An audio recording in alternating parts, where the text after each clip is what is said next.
Hey ninjas, what's up? TMNT Leo 03 here with my friend CapChemicalProgram. Hello. And we are back for more Transformers The Last Night theories. Yay.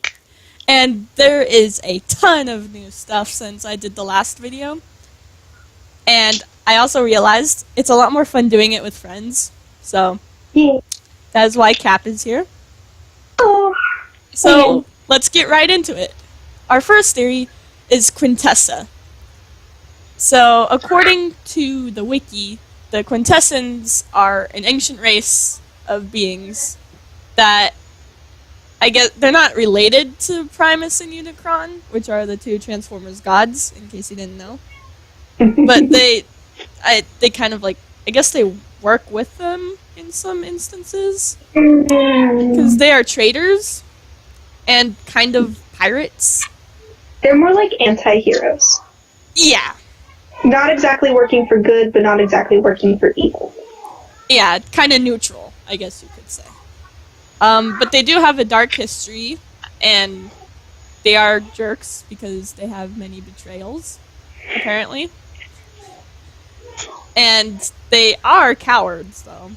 And they don't fight. Which would explain why Quintessa has Optimus fight. Yeah. She ain't happy about that. At all. Nope. I don't like Quintessa at all from the trailers. It's okay, I don't like the scenes in the trailers. It's reasons. Yeah. Okay. Next slide. You want to take this one? Yeah. Okay. So, the picture is showing basically the group of Kong. And we know, or we hope that Dreadwing is the Kong that is being shown, which he's one of the set of twins on the Decepticon side, who is extremely loyal to Megatron and Galvatron, same difference.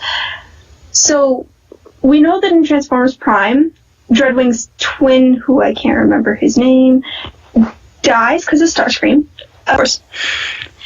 And Dreadwing is left to basically avenge his brother's death and honor Megatron all at the same time, but ends up being killed by Megatron because Starscream is an idiot.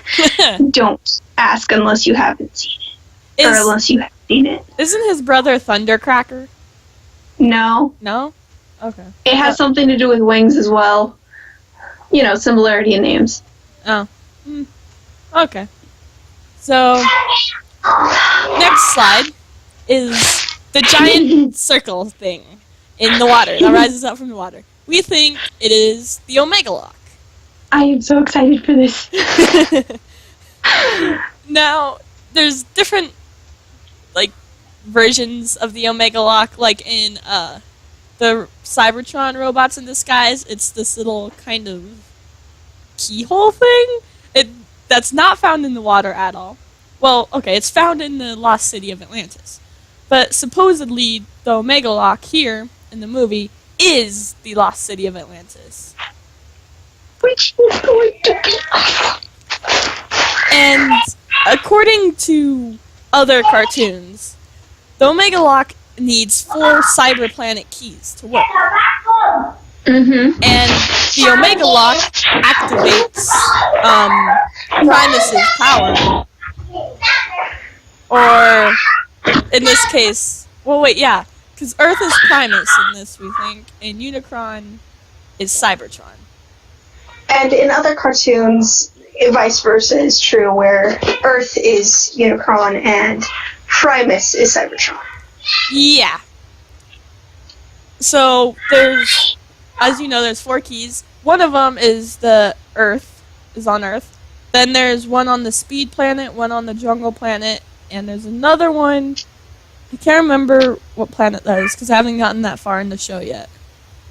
But, yeah. So that's what that is.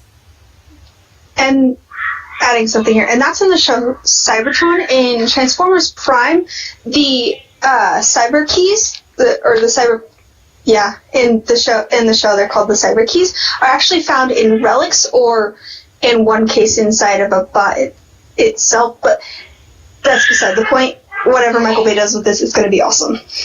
Agreed. Okay, so next slide. Steelbane. You want to take this one? Okay, so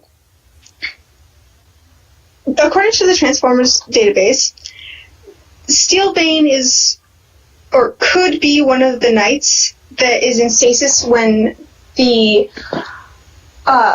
when Lockdown's ship is shown, which we know it's Lockdown's ship because in the fourth movie he says he stole the knight's ship. So if you want to go look that up, he does actually say that. The knight's terminal. Yeah. And we know he's not the three-headed dragon at the beginning of the trailer. Because the three-headed dragon is Dragonstorm. Really cool dragon. Agreed. There's nothing really on him, just that he's probably a knight, so we assume he's in character. Yes. And so here, this is Squeaks. Right? And he's a minicon. And he transforms into a scooter and like a medical table, I think. So he has two modes. And apparently in this movie there's going to be like a ton of Easter eggs. So Fix-It from the new Robots in Disguise, probably Fix-It and Squeaks are probably going to be the Easter egg. And we can assume this because he carries a med kit and fixes things. Yeah. So, dude, what if Squeak's voice is like Fix-It's? Oh my gosh, yes. I am literally jumping up and down at that. That would be awesome. That would be so cool. I would like that. Okay.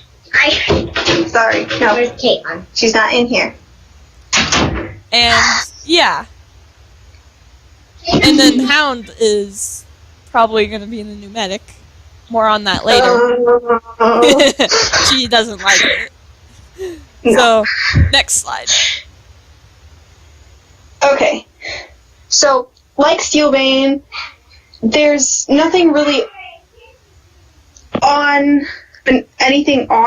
Dragonstorm other than he's a three-headed dragon that's awesome and breathes fire.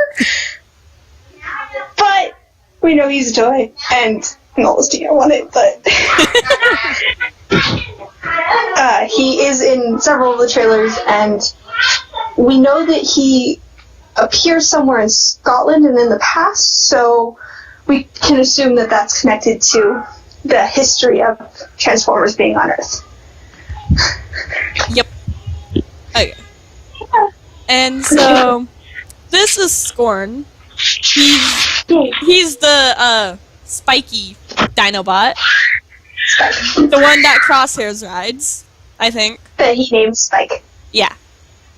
And so, to quote the wiki, Scorn is what happens when you combine a destructive war machine with a predator. I just found that really funny. Because it's true. So, yeah, he's the dinosaur that, in the fourth movie, does the roll. Like, he rolls and gets stuff on the spikes. Yeah.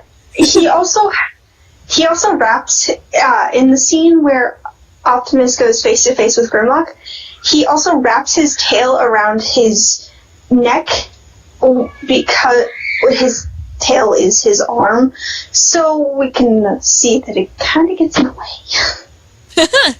I don't actually remember that. Now I'll have to go back and watch it again. But yeah, so the Dinobots are going to be in this new movie. It's going to be awesome.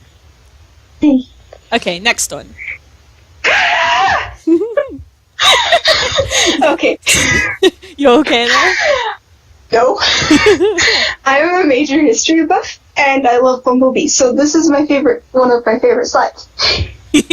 So we know that Bee has been on Earth since World War II. At least. Which is awesome.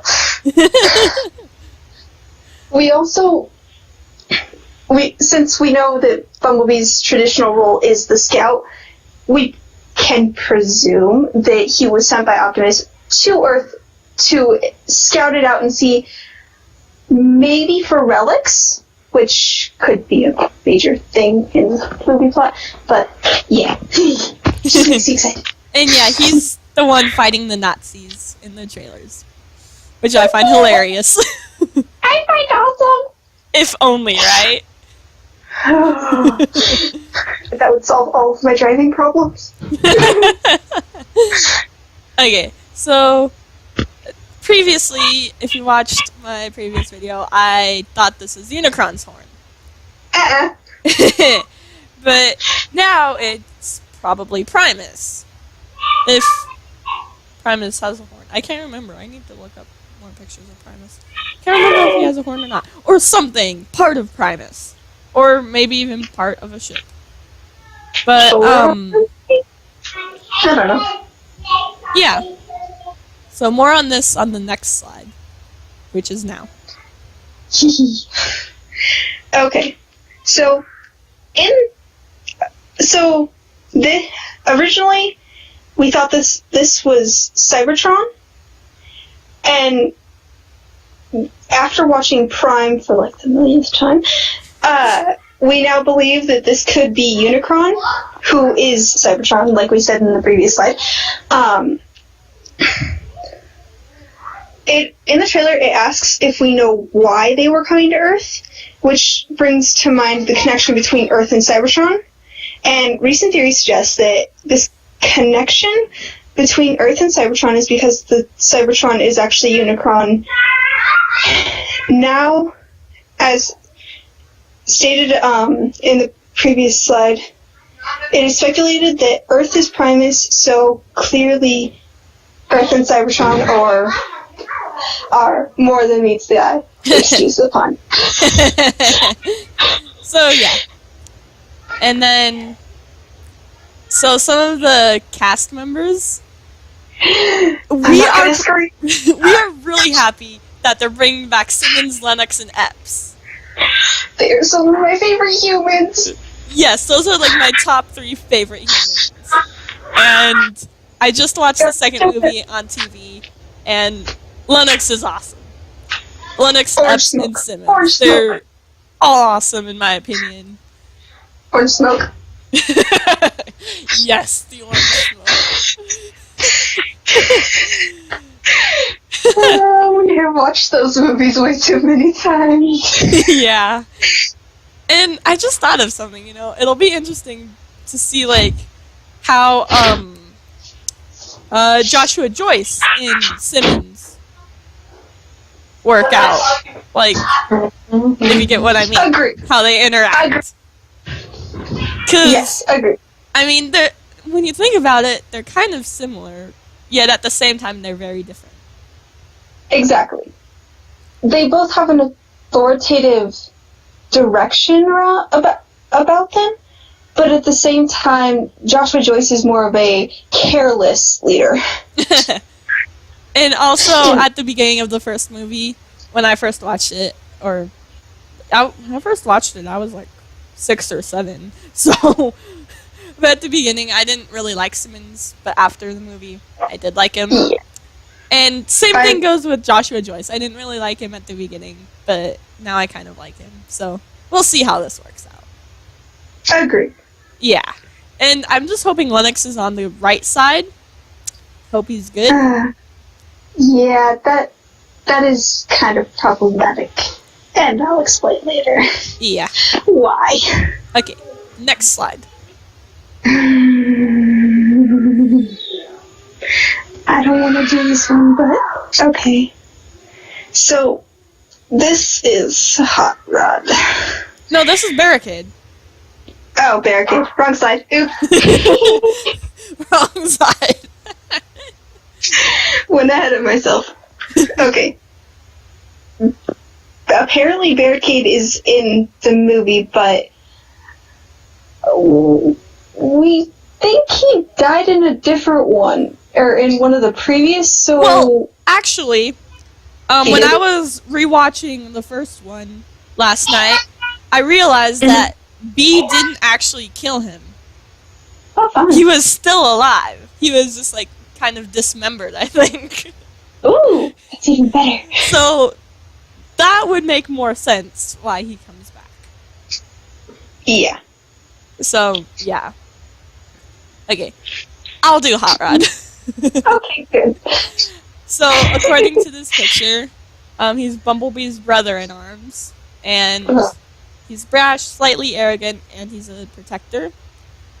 We saw him, I don't know what trailer we saw him for the first time, but the international trailer, or trailer number 4, we know he's Italian. Which is going to be very interesting, in my opinion. Yeah, agreed. So, okay. But this does not bode well for Optimus at all. Yes, in the original 1980s cartoon movie, Optimus Prime died, and Hot Rod became the next Prime, changing his name to Rodimus Prime. So if Bay's sticking to the original cartoons... I hope he's not. Yeah, I hope he's not either. Because Yeah. Yeah, no. Her favorite character is Optimus Prime. Let's just put it that way. Yeah, and yours is Bumblebee. Yep. Yep. There's I don't know what exactly. There's like stuff behind him too. So. Okay, your turn. Okay, Barricade. So, as stated before, he was not killed in the first movie, just dismembered, which is fun, in my opinion. Only for them, because they can. Anyway. So, there is really no point to this other than reinstituting the fact that Barricade is going to be in this movie, and in the international trailer number 4, the scene where Grimlock is actually swinging his tail at some bot, we realized that is Barricade. So we know Barricade and Grimlock go face to face, and it does not end well for Barricade. Most likely. Let's face it, it's come on, it's Grimlock. True. It's Grimlock. So, also another note, in the first movie, instead of to serve and protect, on his police cart said to punish and enslave. But in this movie, they changed it to All Hail Megatron. Yeah. Wait, no. They changed it to Keep Calm and Hail Megatron. Yeah. And I don't know, I just thought that is really funny. Because, I mean, if you think about it, all the Keep Calm memes, and then here it is on the side of a Decepticon. So we know that Decepticons are into pop culture. Yeah, exactly. So, yeah. And then Drift. We haven't officially seen him in any of the trailers. At least I don't think we have. I haven't noticed him. Mm-hmm. Yeah. And fun fact about Drift, he was actually a former Decepticon. Decepticon turned Autobot, very similar to Jetfire. Which is partially why I find his character a little rude. But you know what? He's a good guy. Not really. I love Drift. He's hilarious. I love his haikus. Mini-cons are better. His mini-cons are better. Oh yeah, I hope they bring in the mini-cons. So, in the new Robots in Disguise, Drift has 2 mini-cons. What were their names? Slipstream and Jetstorm. Thank you. They were adorable. Yeah. So yeah. And then, yeah, I hope he says more haikus, because those are hilarious. Oh no. They're hilarious, but they're... So yeah, okay, next slide.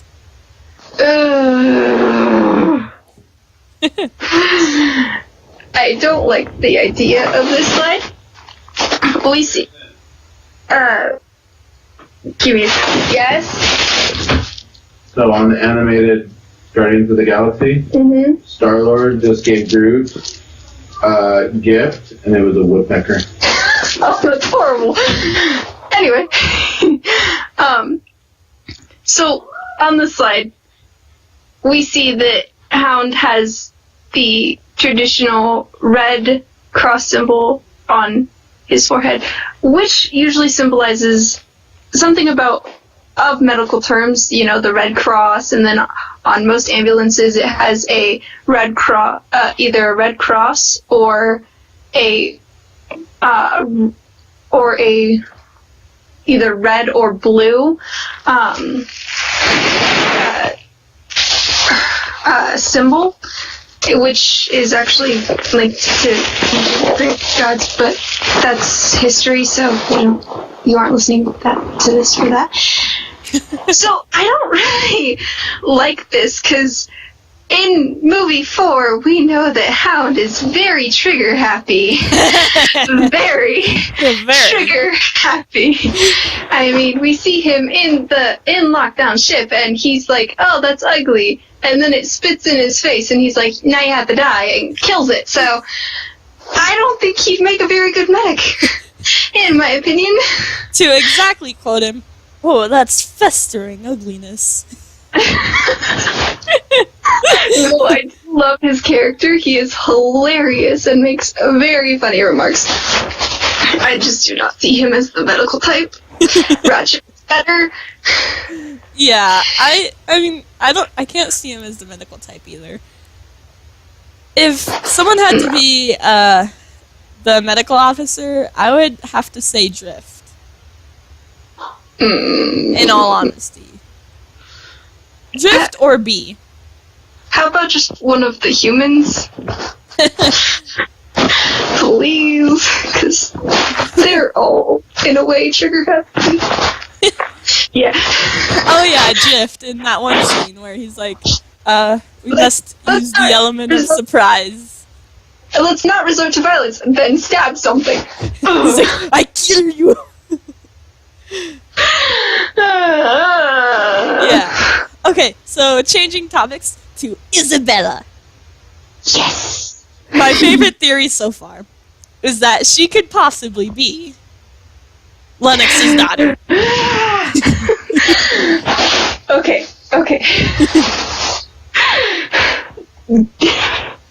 Let me learn to breathe again. Give me a sec. Okay. So, the reason we speculate this is because the timing of everything. So, from movies 1 to 2, we know it's been 2 years because Sam is going to college, and it literally says 2 years. Then, from movies 2 to 3, we know it's been roughly... He's a junior in college, so roughly...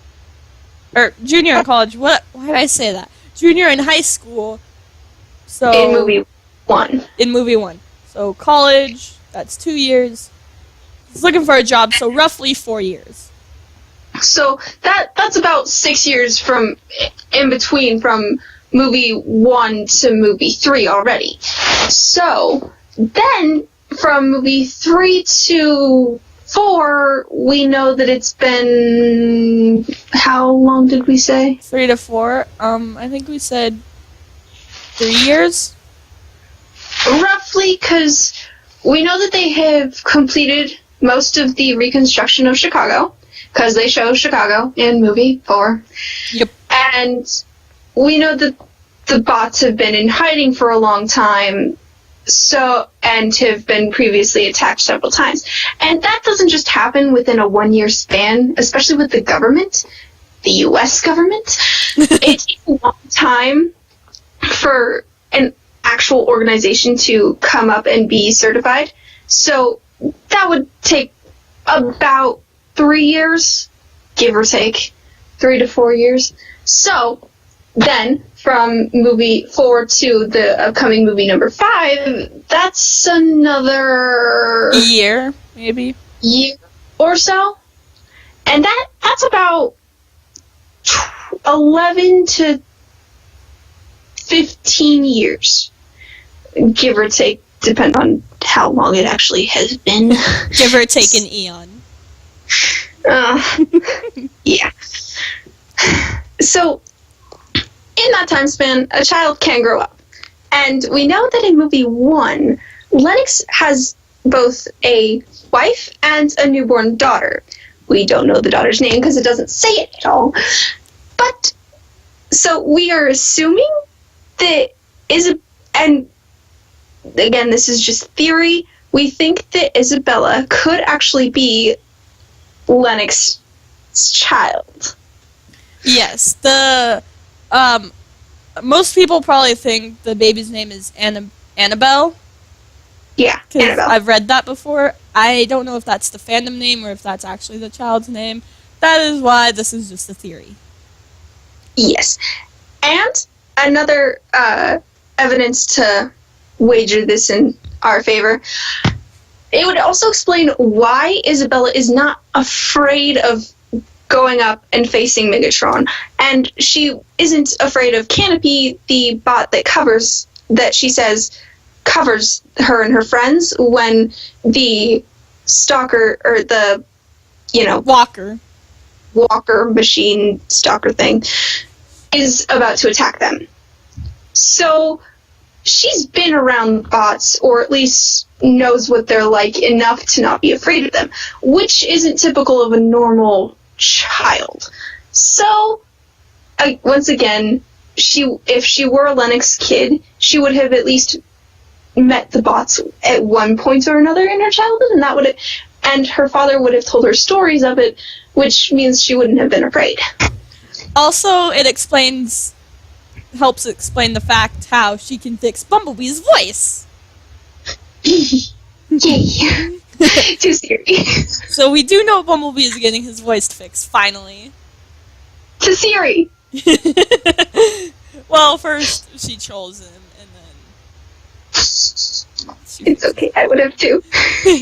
I can't wait for that. That's gonna be hilarious.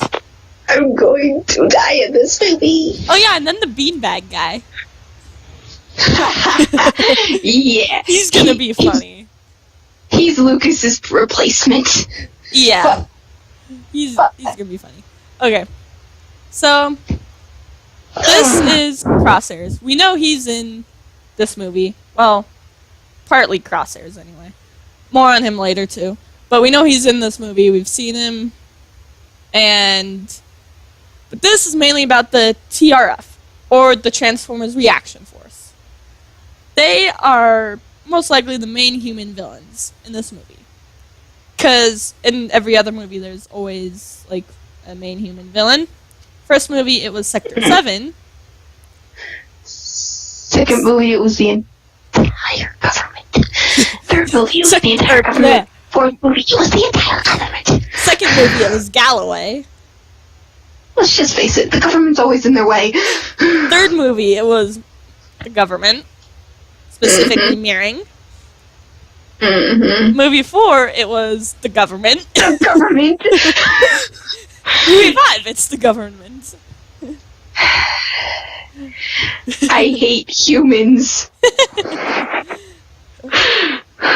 So, also, the little triangle symbol in that, it might possibly be the same symbol as the one that was on the tank in the second movie. If you look at the tanks. Yes. But I just realized something. Because of my knowledge of animated movies. Atlantis the Lost Empire. The A is that symbol. And we know that in Transformers Cybertron, Atlantis is the Omega Lock. So that could have some Easter egg or connection in there somehow. Well, actually, Atlantis is in Cybertron Robots in Disguise. There's this like giant spaceship, and that's Atlantis. This giant Cybertronian spaceship. Kind of like a golden city, almost, is what it looks like to me. A flying golden city. And inside that is the Omega Lock. Why is it flying if it's Atlantis? Well, you know, the humans made up the legend of Atlantis. Atlantis is actually a ship in that version, anyway. Fair point. Okay. So yeah, and then Megatron. There's a lot about him that we do not know. And there's a ton. Oh. Okay, one of the things being when he, that one scene in the trailers where there's this one, chopping a sword down, and then there's a human on the other side of it, just standing there. We think that human might be Lennox. Which raises some concerns. Because it was movie 2, he says there is no negotiating with them. To Galloway. Yeah. To Galloway. Oh, I hate that guy.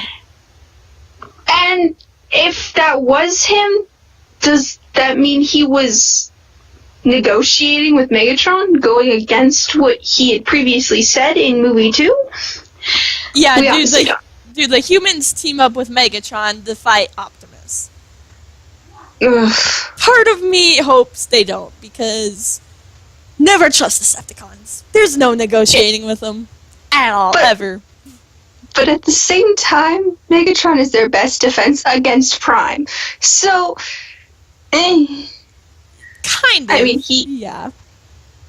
Let's face it, we see in the trailer, he gets torn to pieces by Optimus. Literally, he rips off the door wings. Well, that. So, because then he gets blown to bits by we don't know what. Shush. Don't bring that up. More on that later. I'm still working on getting over that one. So, we think we know Megatron / Galvatron, but he is called Megatron in this movie, is going to play a huge role in either fighting Optimus, teaming up with Optimus, or just destroying the world in general. Teaming up with Unicron. Oh no. Yeah, that's going to be a disaster. That would mean Earth would die, just like Optimus says. Yeah. Well, no. Okay. Yes, Earth would die. Ah. Okay, next slide. So, Canopy. The cover bot. Yeah. So, yeah, there's irony in his name. Literally. But, supposedly Michael Bay is leading us to think that he's the one that dies. But there's a lot of things that he's leading us to believe that a lot of different bots can have or will die. Exactly. Like, okay, so I'm thinking, he showed us Bumblebee getting blown to bits, but then coming back together. Which led us to believe he had died, but then, oh no, yay, he's coming back together, he'll live. But what if Michael Bay is just trolling us? And Bumblebee actually permanently dies? Do not bring that up. Just throwing it out there. Prepare for the worst. Strangling my stuff right now. Literally, I'm strangling my blanket. Then again, Optimus could be the one that dies too. Yeah. Hey, no. No, it is likely that Bumblebee will die because we know that he is the last member of the original team, other than Optimus, that has not died. Ratchet, Ironhide, Optimus died in the second movie, which counts, and Jazz. All of them dead or died.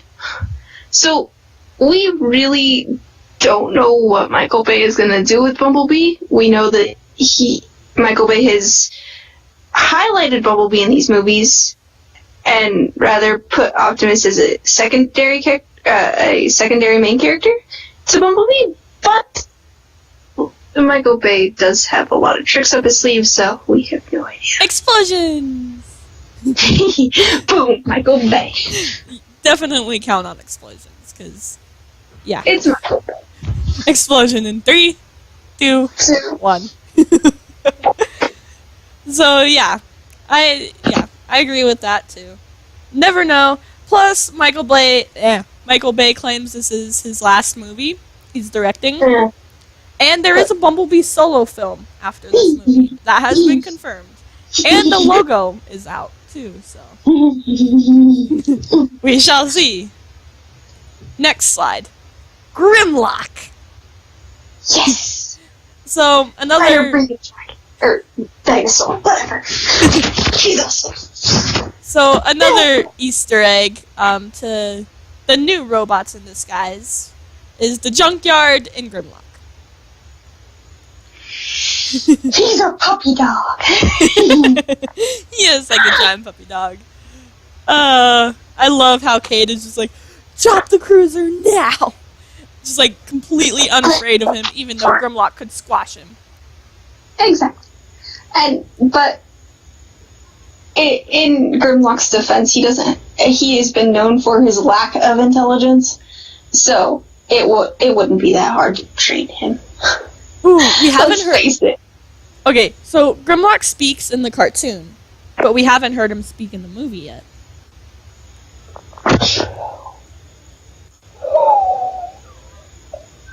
That'll be cool. Speak. Me, Grimlock. So many exciting things with speaking. Because he speaks in like every other cartoon, so why not the movie? So we speculate that Bumblebee's going to speak, and we think that Squeaks may speak, like fix it, and then Grimlock. Oh. Yep. I'm excited. Okay, next slide. Crosshairs and Bumblebee. Yes. So this is where we've seen Crosshairs. We've seen Drift. We've seen Hound, is what I meant to. Yes. Fighting Megatron. More on that later. Yep. But this is, in all honesty, we really only see aside from Optimus and Bumblebee, we only see we only really see Crosshairs and Hot Rod and hear them speak, because even though we see clips of Hound and, well, not even Drift yet, we don't really hear them speak, so I feel like Crosshairs and Hot Rod are going to play a bigger role in this movie than previous, especially for Crosshairs, because he's new. Anyway, agreed. I just thought of something. With Optimus gone psycho, who's going to be leading the Autobots? Bumblebee. I will. Okay, let me explain this, guys. Take a breath first. Okay. In his profile on the A Transformers app, it literally says Bumblebee is not only the scout, but also Optimus' second in command, because originally it was Shaz, then it was Ironhide, now both of them are dead, so Bumblebee, next best choice. And we know that he has been leading the team, because in movie 4, the whole fight between Drift and Bee, because of his leading skills. So, it's gonna be Bee! Well, I have an argument to counter that.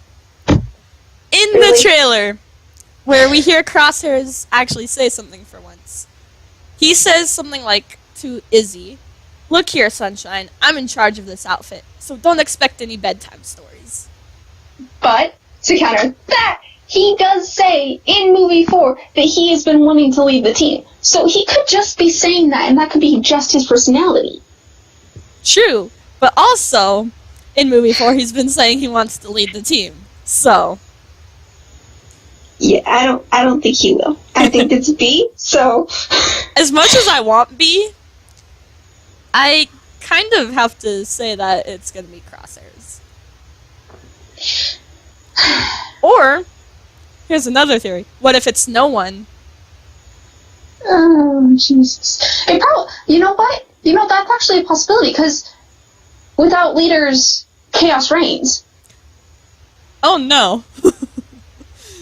Oh, no. Oh no. Oh, I hope this doesn't turn out like Civil War. Oh, no, not that movie. Don't mention that movie. No. Oh no. That hurt my heart. So. Anyway. Alright. Next slide. We know that thoughts are going to die, because Michael Bay has this trend to kill off a bot in every movie. An Autobot in every movie. Stinking movie.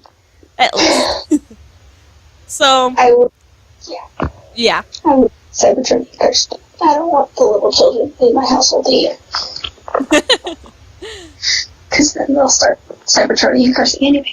Anyway, so, I don't want Squeaks to end up like Jazz. Oh, yeah. Jazz is a good character. He was a really good character. And there could have been way more on him. He's... If Squeaks does end up like Jazz, like, he gets ripped in half, that is probably going to be an Easter egg. And part of me is going to be laughing, but the other part of me is going to be crying. You better hope that you have long legs and can outrun our friend, because you know she'd kill you. Yeah. So, next slide. More cons. So, Onslaught, there's more on him later, too. But he's apparently one of those guys who doesn't like to do the dirty work. So Starscream? Kind of. Maybe he'll be the new Starscream. Oh no. He's kind of like a tactical general, I guess. He's kind of like a general, I guess you could say. Doesn't like fighting, but he's like a strategist. I think that's Not against fighting, but will one has to. I understand that. Yeah. According to the wiki, he can combine to form Bruticus. Because what Decepticon doesn't love beating up Autobots. True. And then there's markings on his vehicle form that we will get to later. Haha! So, Hooligan. Apparently, according to the wiki, the fellow cons he was with were called Cyberjets, and they turned Autobot, but he was like, nah, I'm staying con. Ooh. Could he be an older bot? Like, because we know that Jetfire, he was a Jet, but we don't know his rank in the cons. So we know he switched to Autobot. Well, if you remember, since I just watched the second movie, it's fresh in my mind too. He was, was he a Oh, Seeker? he was a Seeker. Yeah, I think he was a Seeker. He was a Seeker. Ooh, that's fun. Which brings me back to the mystery truck. Remember that? Yes. Yes, I remember that. The symbol on the mystery truck isn't Con or Autobot. It might be like Seeker, which It could also be pirates. Seekers are basically space pirates. And so yeah, more I had talked about that in my previous video. So yeah. Go back and watch it, guys. Go back and watch it. Next slide. This will be the last one for today, since we have 25 more slides. Yay! So, a repeat of Chicago.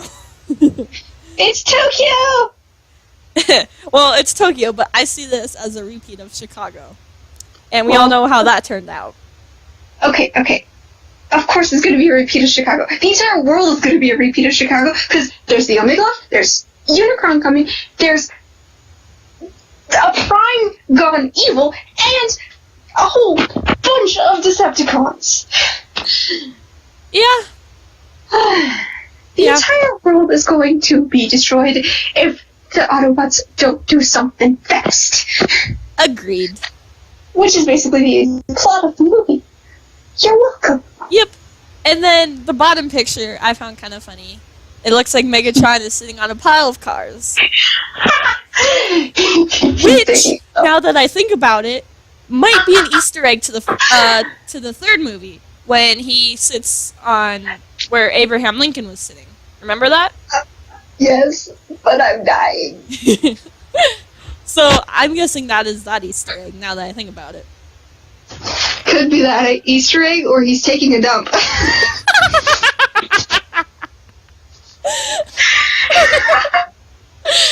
Oh no! I want to say something from the second movie. I'm gonna say Thumper Dumper. I'm dying.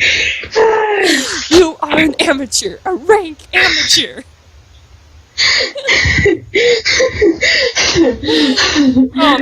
No.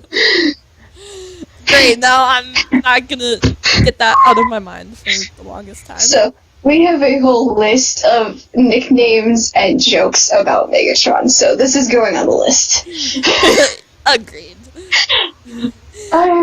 Anyway, that's it for now. Let us know what you think in the comments below, any of your theories or ideas. And, yeah, anything you want to say? Oh, I'm still dying. Alright, yeah. I will see you ninjas in my other videos. Don't forget to like, comment, and subscribe. Link to CapChemical's program in the description below. Fun. Yeah, you're welcome. Okay, bye.